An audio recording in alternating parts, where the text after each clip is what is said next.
Welcome, everyone, to the Everything Show. I am your host, Matrix Lord 212, and I'm with Chris. What's up, Chris? What's up, guys? All right, dude. How you doing today? Not bad. Yeah? Did you see Walking Dead or no? Yes, I did. Okay, so you probably don't know what my reaction is. I don't really know what your reaction is. But let me hear you first, and then I'll tell you what I think. I thought it was all right. I mean, I'm kind of surprised at how closely they stuck to the comic with a lot of this. I thought it felt a little rushed, but I mean, I think that's kind of becoming the norm for a lot of finales, is that they seem like they're being a little rushed. I thought Rick and Negan could have had a little bit more of a confrontation. Yeah. I like the touch with Eugene. I guess we're going into spoilers here, so that's fine. We're spoiling the shit out of it. They already all over the place. That's fine. I like the touch with Eugene. That whole thing. Right. I will tell you, I'm not really a big fan of this Daryl, Maggie, Jesus heel turn. Yeah. I think it's an interesting idea. I'm just wondering if this is are they writing Maggie's exit to the show here? That's why I'm glad you talked about this, because here's my thing, right? I'm not happy with the way this wound up being. I mean, this is in my head, this is the way I picture it. They did that season cliffhanger where who was Negan going to kill, which was the worst thing they could possibly do, right? By the time they do it, they warn everybody out, where people don't want to see anybody die, right? But then at the same time, they got to kill people because that's what The Walking Dead's all about. And I think somewhere along the lines, I think they changed Negan a lot to make him where he's not totally killing everybody. This whole thing about him caring and him giving Rick another chance and all these different things and just talking to people rather than just being Negan and whatever. I'm not sure. I look at the season finale. Me and Sharon were like, that's the season finale. That's it. It's like, you're building up this whole war, and then it was rushed. I mean, it was just, you blinked and it was over. And the fact that Rick is going against his principles and just, he has no word, he's sneaking, he's this, he's that to win. I just felt bothered by it. And I thought one of the most monumental scenes was after he stabbed Negan in the throat, and when he's walking back, how he says what's going on, and everybody listens. Like, even though the king is, from Kingdom and Maggie's with Hilltop, right? They all see him as the ultimate leader of all the communities, right? Maggie was flipping out, screaming, and I thought that was my favorite scene, Chris. You hear me? That was my favorite scene, that Maggie was screaming, no, no, no, because I got chills when I saw her do that. First of all, it's a thing where Maggie does love Rick as a friend and everything, but this is the guy that killed her husband. Now, they just talked to Andrew Lincoln on Talking Dead Couch, and they says, if Negan killed Michonne, would you kill Negan at the end? And he's like, yes. Basically, it's different because the thing is that if Negan did kill Michonne, Carl would not write a letter to not kill, not to do Negan. He would say, kill Negan. It's a different story because he saw Michonne as like a mother figure in a way, right? A best friend. So, yes, if Michonne was the one that died, he would kill Negan. So my whole thing is that it's believable that she wants Negan to die. Yeah. I also said I didn't like when Daryl turns on Rick throughout the season. And I says, that's not going to be wiped out. That's not going to be that they're friends together and everything. Something's up with that. Especially since he sent Dwight away. I think he sent Dwight away. Nothing to do with what Dwight did. But I think he sent Dwight away because he's going to do something against Rick, and he don't want Dwight to interfere in that. So I think that's the only reason he sent him away. He said, yeah, go find your wife. But no, I think that they don't want anybody that's going to interfere with their plans. And Dwight is super loyal to Rick now, more even than Daryl. And I think that's why he sent him away, which I think Dwight will be coming back. you know, something's going to happen. He's going to want himself back in the community. He's going to find this out. Jesus, being that he wants them to find a way to save everybody, but Negan. That's telling, because Negan did a lot of horrible things. Mm-hmm. And he's like the ultimate evil they see. So Jesus wanted Negan to die. That's believable. You know, the fact that they're all teaming together like a civil war, all of a sudden, I don't think that happened in the comic. At least I don't think so. So this kind of feels like maybe people are taking from other different things and doing their own little civil war. Like, you know, they had Captain America and Iron Man, and you have this one and this one. Now we got Walking Dead's going to do it now. I think they're just adapting that from what's popular now. I'm not happy right now with the way Walking Dead is. I don't know what's happening. I don't know if Rick's living at Sanctuary. I mean, Alexandria's dust now, I guess. So, I mean, I don't know what the hell is going on. I know Scott Gimple was very afraid because he said that people may not, if they don't like it, that's going to be a problem. I don't think a lot of people are going to like this finale. So that's I gave a mouthful about the finale. Now, as far as Morgan goes, Morgan going crazy. This is something that I can't get behind. And now that we've seen kind of the beginning of it, it makes. Did you watch Fear Walking Dead? I did, yeah. Okay. And to me, that didn't feel like, I know I haven't. That felt like the pilot to a new show. Yes, I said it on Facebook. Fear the Walking Morgan. Like I haven't been watching Fear the Walking Dead, so you know maybe someone who has can explain it better to me if that was like the norm. No. But that didn't feel like a Fear the Walking Dead episode. That felt like the beginning of a new show, which my thing. Being that I saw it, I could tell you. Yeah. Basically, quickly, I know you want to really talk about it. First of all, I watched Fear the Walking Dead since it started. I didn't like the first season. I loved the second season. I loved the third season. And I thought it's getting much better with age. I thought they totally shit on the cast by resorting them to being cameos in their own show, where Morgan took over their show. Okay? This was bullshit. Now, if this was called The Morgan Show, I could be okay. But it's not. It's Fear the Walking Dead. They basically ripped off the cast. They threw them to the curb. They really showed they don't really give a shit about Fear the Walking Dead.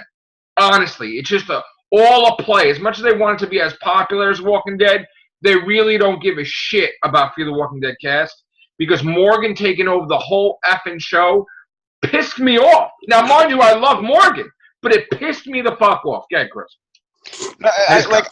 My whole thing is like, I don't really understand why he left. Like, okay, he explained that, he's with people, they die, he gets hurt, stuff like that. But I still feel like him leaving is just like, oh, well, we just want to put him on Fear the Walking Dead. Well, I think the reason he left is because he could have killed that kid. He could have, but because he's nuts. I don't think that's a good reason though, because he was saying like, oh, people get, I lose people and then I get hurt, and it's like, okay, I thought we were past this already. See, when he was left alone to his own devices, they had that Clear episode. Yeah, where he was totally batshit crazy. Yeah. So by being left alone, that shouldn't have worked. Like, you shouldn't think that that's going to work. I think the reason he's leaving now is because he doesn't want to hurt the people he loves. Well, think about this though, right? He's going to hurt them anyway. Because when they go to see if he's there and he's gone, they're going to be like, what happened? I know they're going to search for him. But they can't. At this point, he's across. First of all, nobody knows where he is. They can never find him. There's no way they can track him. So to me, that's a really, like, that speaks to this character has now become someone that I don't like that idea. Because it's like, oh, well, he was with all these people and now he's gone. And maybe that's the Morgan character, but like I don't see it that way. And I think that's a really, really stupid reason for him to leave. Honestly. When we heard about this, we were like, that's bullshit. Of all characters, Morgan. And yeah. I do believe. Forget about all the fluff and try to make sense of it. He should have never left. It is bullshit. I agree with you 100%. Yeah. It's just let's just throw a fucking cat. Now another thing that pissed me off was, first we thought Morgan was going insane, thinking that everybody's showing up at his doorstep. Mm-hmm. Then we find out that shit was real. And I'm like, wow, to really build this fucking show up, you put fucking Carol in there. You put fucking Jesus in there, and you put Rick in Fear the Walking Dead beginning. And I'm like, holy shit, I didn't know that was going to happen. And I felt real bad for the people that I've grown to love in Fear the Walking Dead. There were shitty characters at the end. I mean, they just appeared for like a minute or two. Yeah. I'm like, that's so effed up. I know it's not going to be like that, but I have a feeling it's going to be like that because I have a feeling that they're going to use Morgan as the main thing of the show, and I don't like that. He should be a secondary character in there. He shouldn't be the main thing. I don't know. Morgan's one of my favorite characters, and it's just it pisses me off that he just left. Like, that works for other characters, but it doesn't work for him. I don't think. I mean, we spent all this time. Like, way back when, and it wasn't even that long ago, but it feels like, and maybe it wasn't long ago, maybe I'm misremembering, but it was like, oh, is he going to find them? Is he finally going to catch up to them? Then he catches up to them, and it's like, oh, well, he's here for a little while, now he's just going to bail on everybody. It's like, oh. First of all, the writing with Walking Dead, some of the stuff they do, how you doing, Scott? I didn't mean to, like, some of the stuff that they do is not believable. Like, for you not to have a scene with Rick and Maggie afterwards saying you're out of your fucking mind for doing that or voking her opinion that she's just going to go back to the hilltop and not say anything and play along, that's not Maggie either. Like, she would basically say, no, Rick, we're killing him, But she just didn't. And it's everybody, I just don't get it. I don't get, like, how if they're supposed to work together to defeat Negan, why wouldn't they communicate? And say, I think this is a really bad idea, Rick. And not to cut you off, but like when she was like, we're gonna wait, we're gonna bide our time, and then I was like, are they gonna like put Rick in prison? Like what the hell is this? Like I honestly think when I saw Maggie's eyes, I think and when she mentioned Michonne, I'm like, what the fuck are you talking about Michonne? Like in other words, that Michonne fucked her over more than Rick ever did. And I'm like, wait a minute. What the fuck did she do? Wait a minute. To see Daryl, too. I know he was... Fuck you, Daryl. But they were still partners in this for a pretty good amount of this war. Like, I remember that car chase scene they had, That was pretty cool. But now, I saw that, and I was just like, what? I was saying, well, thank you for explaining who's dying in Season 9. Because it looks like, obviously, Maggie's dying. And Daryl's dying because he's doing his other stuff and he's too busy. So it looks like, and even Jesus too, it looks like you just announced who's going to die in Season 9. Maggie, Jesus, and friggin' Daryl. Well, but this is my thing though, right? Like, she's still pregnant. Is she going to, like, try to do a hostile takeover while she's pregnant? No. That's the whole thing. You won't see. This. You know what? Well, Billy, if we go by the Billy verse, I'm giving you a shout out, Billy. Maggie's not going to strike Rick until, like, Season 12. Yeah. No, realistically. If that's how the flow of the season happens. There's going to be a 6-month gap in between this and We're not going to have a time jump, but now I think time's going to pass regularly in Walking Dead, but it's still going to take a couple of seasons before we even see this battle, I think. Oh, I think we're going to have a time jump.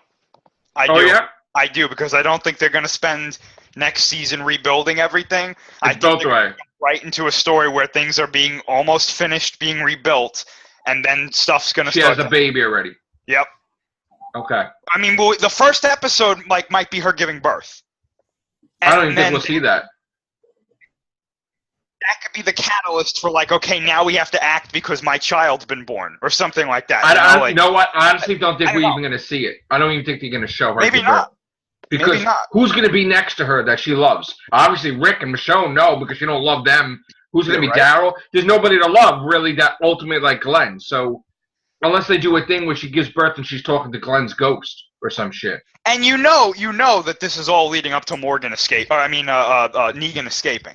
Like, he's going to get out of there. I think Dwight is integral to stopping Daryl from doing something to Rick.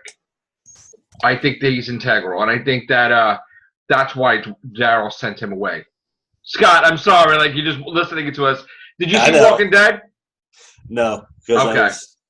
I was listening to a That's okay. guy's show, and then I laid back in some nice. I hope you don't mind us talking about it. Yeah. We're just getting hot and heavy into it.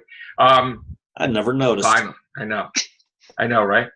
So yeah, I think that we're gonna see some crazy stuff next season. I hope the weather is a factor.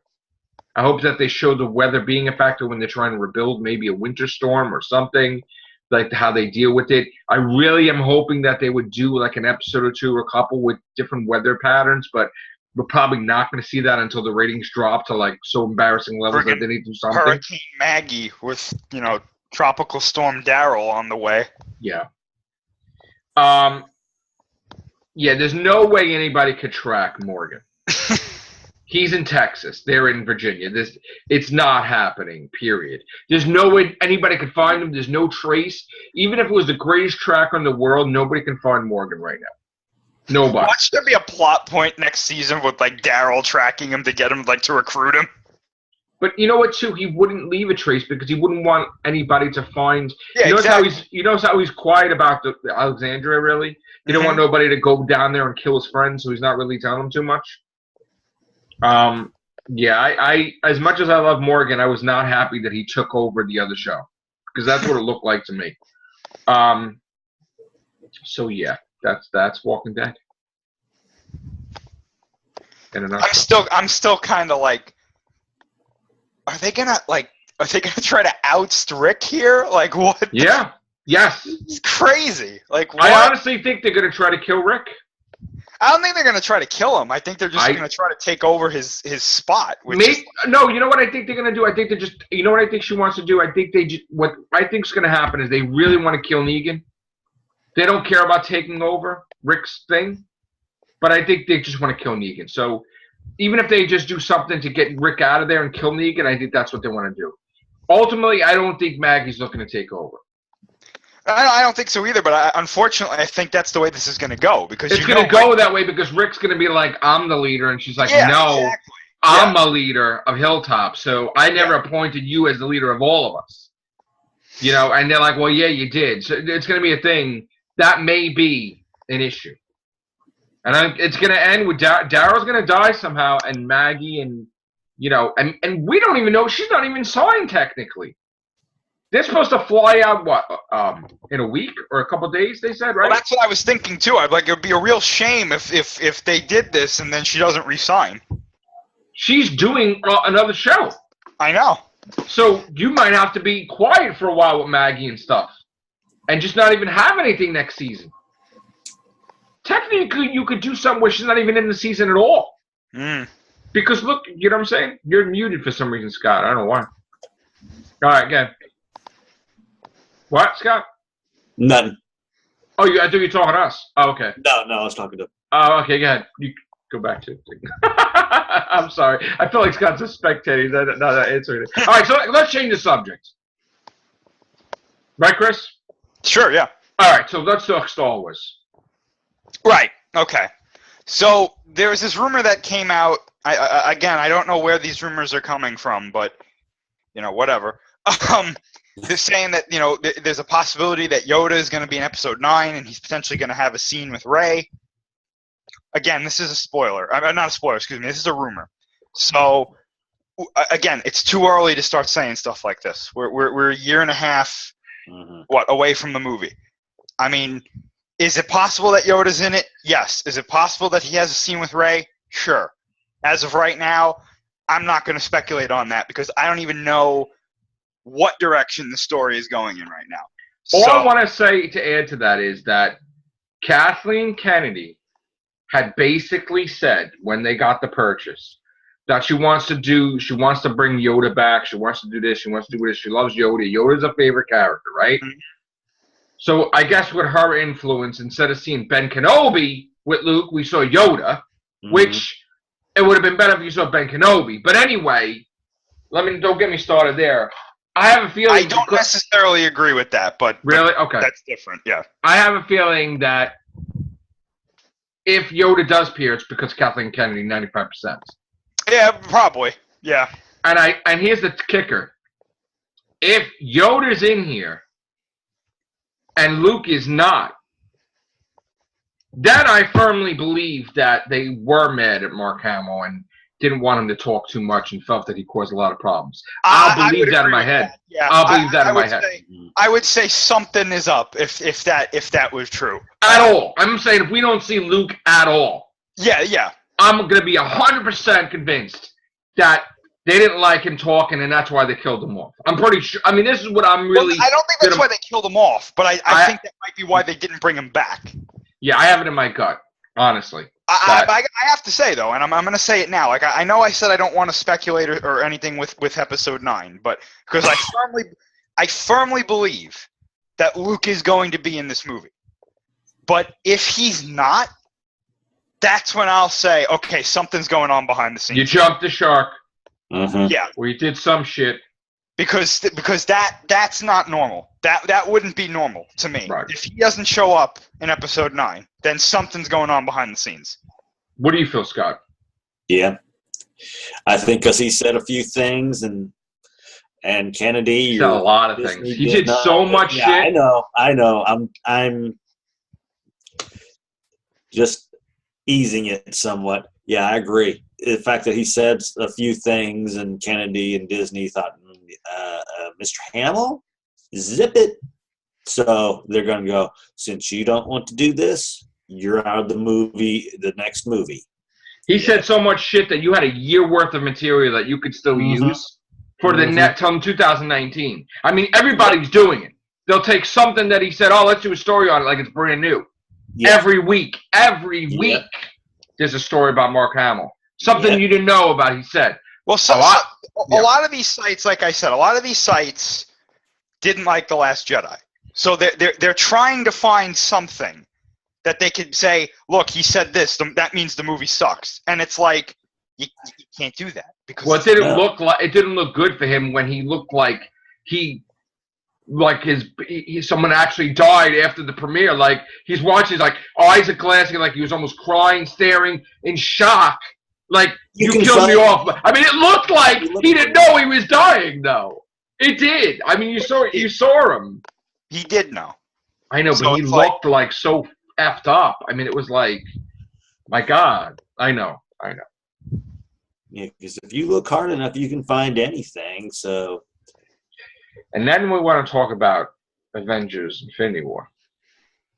Because that is going to be... Yeah, by the way, everybody, avoid the recent TV spot. Yeah, I got pissed. I got to tell you. It starts out with the Black Panther, the chant one. Avoid that like the plague. Yes. If you're trying to stay spoiler-free for this movie. They spoil. And I'm not going to say what they spoiled. They spoiled one of the most monumental events in the movie. Yep. And I'm like, you son of a bitch. Yep. Yeah. You son of a bitch. I'm just giving a code what I'm talking about. But anyway, you know what? I'm not going to talk about that anymore. But I'm really angry about that. This son of a bitch, they got to fucking ruin it. I mean, oh, God, man. We might not even be talking about the same scene, but there are scenes in that movie or in that TV spot where it's like... Well, do you want me to elaborate what I'm talking about? Don't do it on here. Really? Yeah, don't do it on here. But it's been on the TV a million things. No, I know, but we don't want to spoil it. All right. Yeah, spoiler free. Well, I already said who it has to do with if you don't want to talk. Yeah, but still. That's it. I did assume. All right.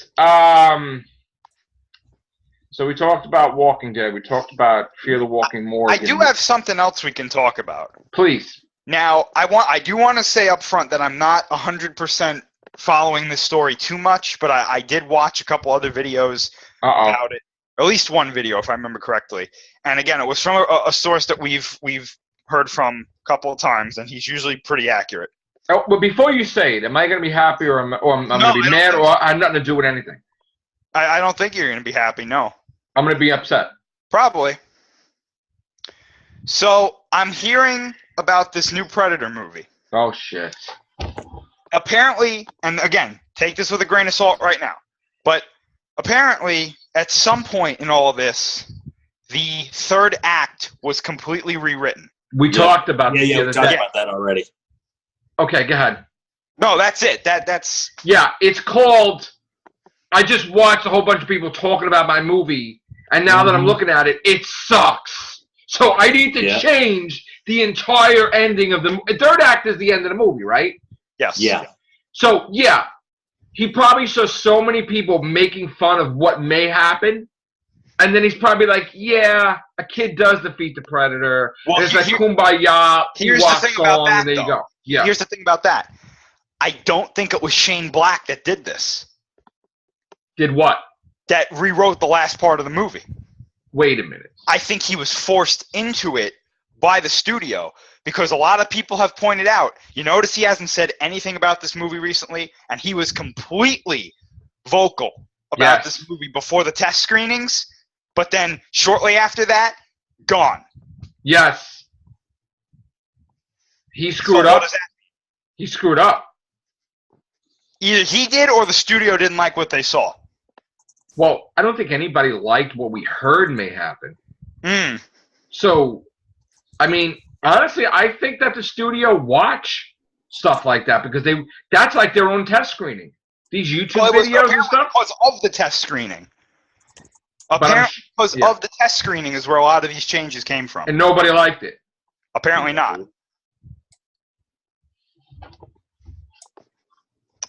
I'm telling you, man.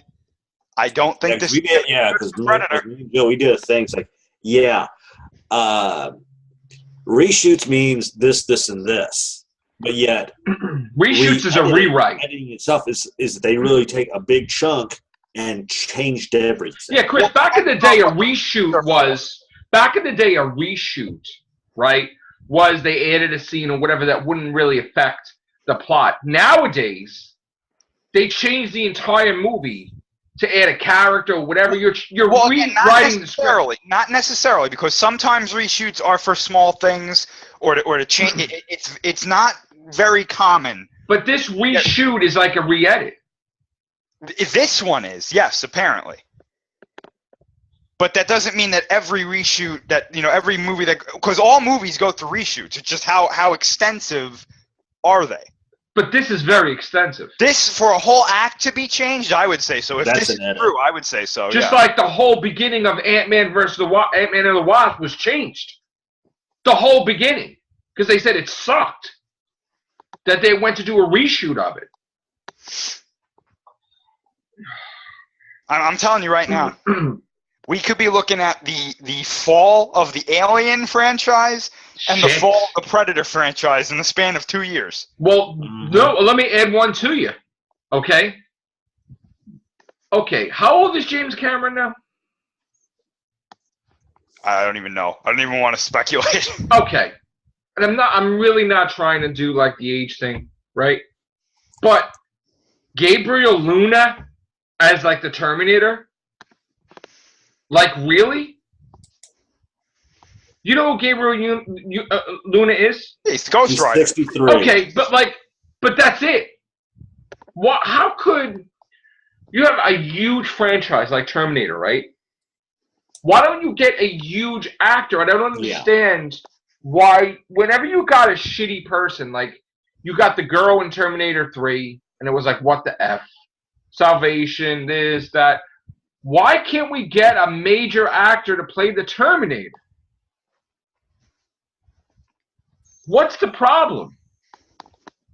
I don't. This is supposed to be have that particular like that build and stuff, and it's not easy. It's not about the build though, too, because here's the thing: you're trying to restore the franchise of the Terminator movies with a sequel potential that will flourish for years to come. You're not just doing it just to do a one-off. You're doing it to show everybody how it's done.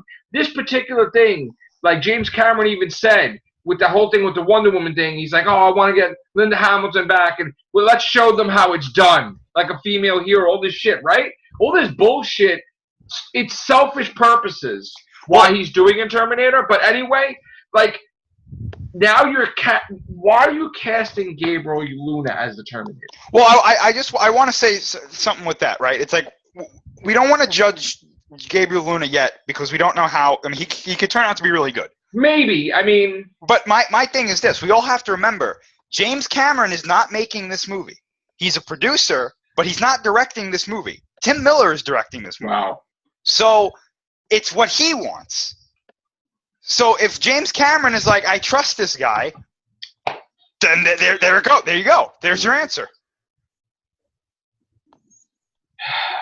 Because he's so busy with Avatar. This is why I was being very cautious from the beginning, saying, okay, James Cameron's got it back, but we don't know if this is going to go the way we think. And to be honest with you, I'm going to tell you right now, if this Terminator movie doesn't work, we're not going to see another Terminator movie for another 10 years. It's over. Here's the thing, right? I don't think it's going to work because knowing what you're just telling me that James Cameron, like, he is so busy with freaking Avatar 2, 3, 4, 17, right? Like, and now it's like maybe it was a freak thing that he was going to get the rights back to Terminator. And it's like, of course I'm going to be part of that. But he should be directing it. He should be. I would be if I got my property back. I mean, I would be, you know what? I'm sorry. I would do it myself.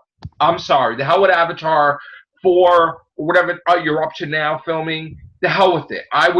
You know what? You got to freaking wait again. I got to do Terminator. And you know what? Who cares? You know what it is for him, really? Mm-hmm. It's like he's got two properties in his hands, right? On one hand, he has Avatar, which, okay, let's look at the cons. Hasn't made a movie in a couple of years. Not really that well liked anymore. I'm sure there's a bunch of people that still do like it, but it's kind of become kind of like that. Oh, yeah, that was that movie that came out a couple of years ago. Yeah. Then on the other hand, he's got Terminator. And it's like, wow, which is not it's terrible lately. Yeah, they're not going to remember. The people are not going to be into Terminator because the last ones are shitty. But then you look at the overall question. It's like, which one am I going to make the most money from? Terminator. No. Why? Avatar would destroy. No. Yes. Listen, I'm going to explain something to you. Wait a minute. No, hold on. Wait. All you have to do is look at what that movie did in the past, and then look at the marketability of it now compared to Terminator. It's no contest. Wait a minute. Hold on.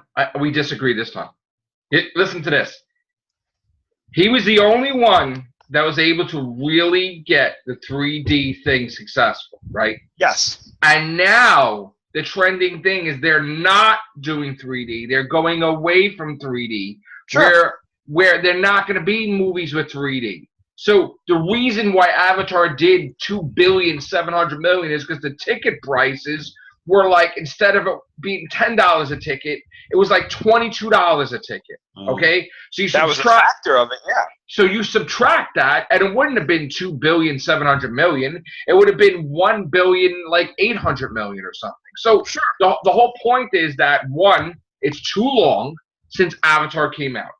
You really don't know if everybody's going to be on board with Avatar 2. You can't say that's definitely going to be a success because it may be the biggest flop because nobody really gave a shit. It's a flop. It was a fluke.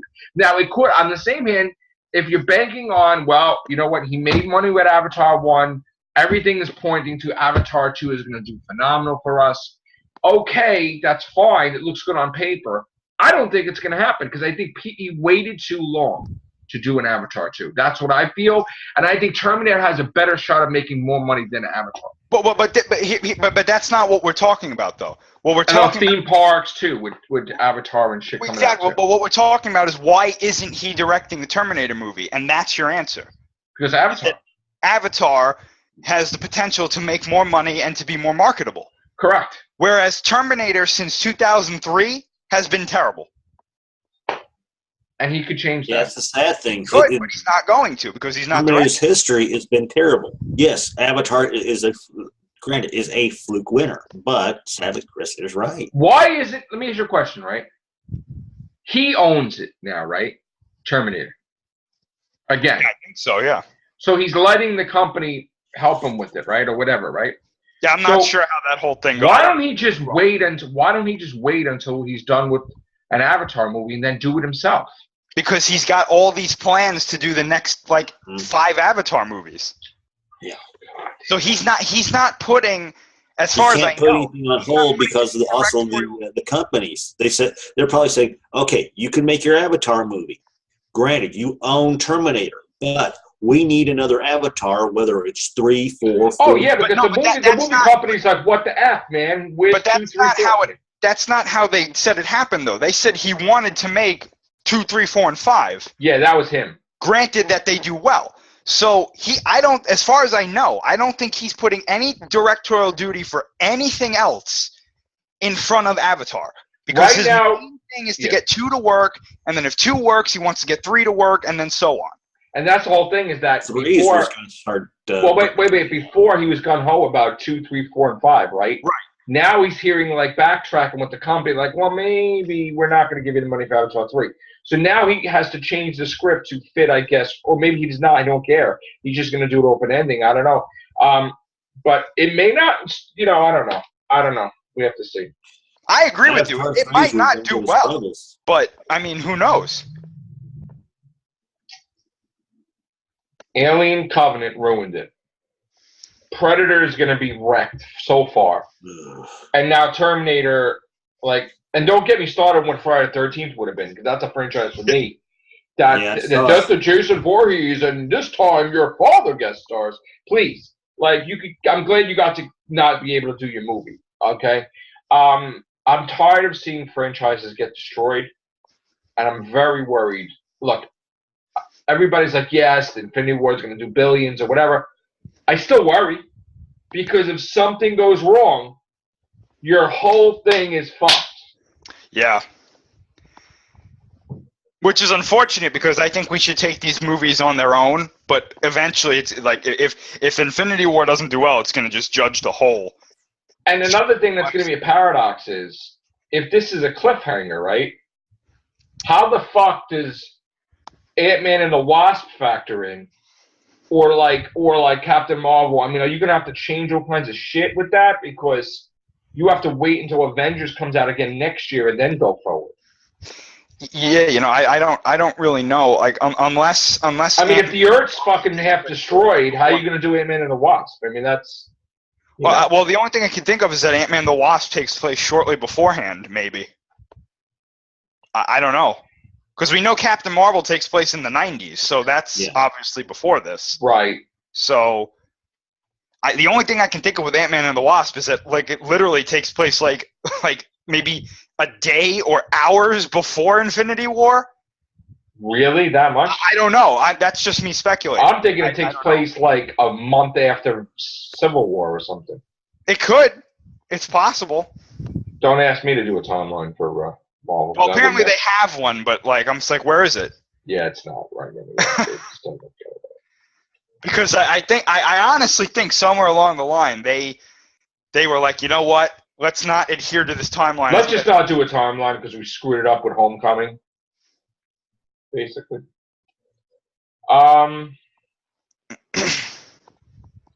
We talked about a lot tonight. And we got a time limit, unfortunately. With we got time limit, Scott. What is it? 9:20. Okay. And to add insult to injury, there's the Halloween movie. Yeah, I saw. Yeah, I saw the little promo thing on Facebook. I never did get to watch it though. Which I'm so glad they're establishing that Michael Myers as a 70-year-old man could die. I mean, thank you for making this movie because you had a fight with Rob Zombie. Because that's basically what this is that the character became immortal, and he's like, I never envisioned the character being immortal, and I'm going to do a movie to fix that. I'm going to have my character die, which is so effing stupid. Juvenile. And it's egos. And basically that's why this movie's being made. I mean, yeah, you're getting a little flesh. You're getting a fan, like, everybody's going nuts because you can see Jamie Lee Curtis with Michael Myers, but it's not the way it's supposed to be, I'm sure. And Danny McBride writing it, well, I'm not really comfortable with that, to tell you the truth. I'm sorry. Nothing against Danny McBride, but no, when you retcon Halloween 2, I have a problem with it. I'm sorry. And I think this is a trend that continues on. Writers are coming in and say, well, I didn't like Superman 3 and 4, so I'm going to make Superman Returns, which is a direct sequel to Superman 2. And then the guy's like, oh, I've given power. I'm going to make it that RoboCop 2, 3, 4 TV series all didn't happen. And I'm going to do a direct sequel to RoboCop. And people are getting so effing confused because there's reboots in the middle. So now reboots are getting canceled. Mm-hmm. And old canon is being connected and restored. And people don't know what the hell is happening. So you need a damn chart to explain it to you. Even then, the chart can get changed by the next movie or the next time somebody gets a bug. And then I saw a damn trailer tonight, which I wasn't expecting. A different trailer to Han Solo. Oh. And I'm like, what the F is this? Like, I didn't like this trailer. And it's like, oh, let's do clickbait or whatever. Oh, what's your name? And it's like, I mean, it's funny, but like, you're trying now. They're trying to sell the movie, Han and Chewie. The hell with the story now. That's what these things were. It's like, trying to get you to see it just because of Chewbacca and Han Solo. The hell with the story. I mean, they're trying to be marketing geniuses here, but I'm sorry, I don't know, man. What do you think about Solo? I've liked what I've seen so far, but that doesn't necessarily mean it's going to be good. I've been, I've seen movies that have had good trailers before, and weren't good. Iron Man 3, but I don't know. I've seen trailers which gave away so much of the movie that when you went and saw it, it's like you were what the trailer pretty much was the movie. So Immortals. I don't know. I'm going in not really expecting too much, but who knows? Well, I'm surprised because I got to tell you, I saw a full-fledged Incredibles trailer, and that looked freaking phenomenal. Actually, that was cool. That looked way better than I expected it, and different than we expected it because it wasn't the thing, Scott, that he's babysitting the baby. Mm-hmm. It's that she's doing this stuff, and then they're going to all get together because they have to deal with a super threat. So, I mean, I really think that this is the animation looks the best it's ever been. So I'm excited about that. I'm also excited video gaming wise that we could add this now to our shows because I'm playing games again. Seeing all this stuff about God of War, it looks incredible, the graphics and stuff. And I've been playing games now. I've been playing Bloodborne most of the day, and I love that game. So we'll see. What else can we talk about? Oh, I didn't see Ash vs. Evil Dead yet. Did you see it, Scott? No, not yet. I will be watching that probably tonight or tomorrow. Well, not tonight. Tomorrow. I got Timeless, and I got Ash vs. I got Legion, and I got Ash vs. Evil Dead. Because I almost ordered JFK tonight on Timeless. I almost ordered Hellraiser Judgment, but then I stopped myself because I was like, I don't. I looked at the trailer again. I'm like, do I want to spend money to watch it in my house? I don't know. It doesn't. So I don't know. We'll see. I still have it on the agenda to watch that. Also, there's what's the time limit now, Scott? 4:25. Okay.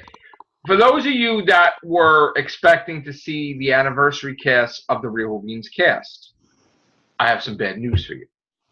Now, there's a few factors why it didn't happen today, so I'm going to basically say it quickly. One, I am having issues with my computer. I'm having issues with my camera. I'm having issues with the lighting. I'm having issues with connectability.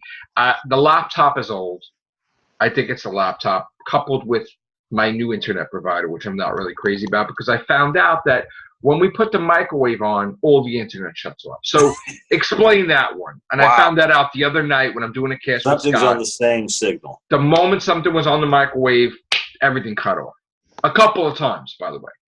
So I'm having internet troubles. And we're still going to try to bring you casts. Also, a lot of people aren't around. It's a weekend. People are doing their thing. I went to grab Scott early in the morning. He was taken. He was busy. Everybody, Vaughn was out of. She was driving, and this one's here. This one's here. Plus, you know what? Not feeling that great. I got to tell you, I had upper respiratory infection. I'm kind of out of commission a little bit. Tired, sleeping, just trying to get better. Trying not to have get worse, you know, so I can go to work during the week. So I haven't been feeling great. And to add insult to injury, there's no Doctor Who news. Yeah. At all. Really. You don't want to see us talking about the adventures of Stephen Moffat and Russell T. Davies and all that stuff that goes with that. Isn't that what the last season was? Yeah. And I do want to say, I'm sorry, but we were the ones that said that Stephen Moffat and Mark Gatiss should do the revival of Miami Vice. Okay? We said that. So when I see people talking about stuff similar, no, we said that like years ago. And so which Whovian are we going to get for Crockett and Tubbs? Yeah. Also, Russell T. Davies could be in there as a police captain or whatever. That's fine. But Moffat and Gatiss with Hawaiian shirts on, they'll be like, you know, in Miami would be perfect. But anyway, so yeah, there's no Doctor Who. There's no Doctor Who news. There really isn't. Happy birthday, Peter Capaldi. Happy birthday, Peter Davison. Happy birthday, this one. Happy birthday, that one. There's no news. I can't make the news for you. So here's the thing. As we always do. Some people can. Now. Some people can. Yes, we're not doing that. Here's the thing. We can make the best clickbait articles for Doctor Who of all time. I got to tell you, I hate YouTube videos with clickbait. And lately I get pissed because I do watch it because of the clickbait, and I get angry. But like I watch Logan Paul or Jake Paul, and I hate what Jake Paul does. So I was like, ah! But anyway, you should title this like 13th Doctor regenerates, CM Punk return confirmed. You know, right? Yeah, doing all that. We ain't doing that on here. I had to explain basically what happened with my graphics for Real Weencast Interactive about the regenerations because I had David Tennant twice, and that's a long story. I explained that already. It's just a picture. That's it. Don't get, you know. It's just whatever. I'm not okay. So anyway, the Real Weencast has always been anniversary, a week-long celebration. So naturally, that's going to continue, but not the day of. So you will get the anniversary, 5-year anniversary of the Real Weencast this week. Okay. Not saying it. So there you go. All right, guys. Thank you very much. Take care. Bye for now. Bye.